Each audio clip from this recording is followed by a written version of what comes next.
Ako si Nel. Hindi ako tamad. Hindi rin ako masipag. Sakto lang. Samahan niyo ako sa simpleng buhay ko bilang isang bagong tresenyo. Gusto ko ulit magpasalamat sa nag-request ng video. Maaga pa lang ay nagpagupit na ako dito sa malapit.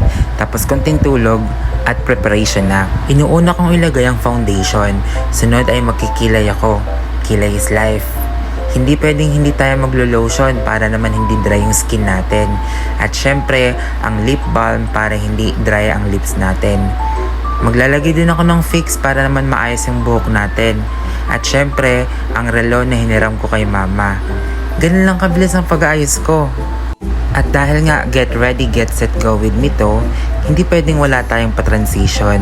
Hindi ako sanay, pero sana okay na yan.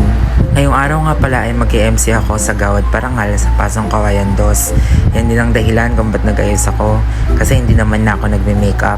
Kulitan muna bago mag-start ang program, si Renzi, Team Bijek, at ang co-host kong si Kisses. Isa pala sa mga racket ko tong pag-MC. Gusto ko kasi talaga yung crowd. Nag-e-enjoy na ako, kumikita pa ako. For those who just came in, please make sure that you guys are registered. Request pa kayo ng video. Salamat!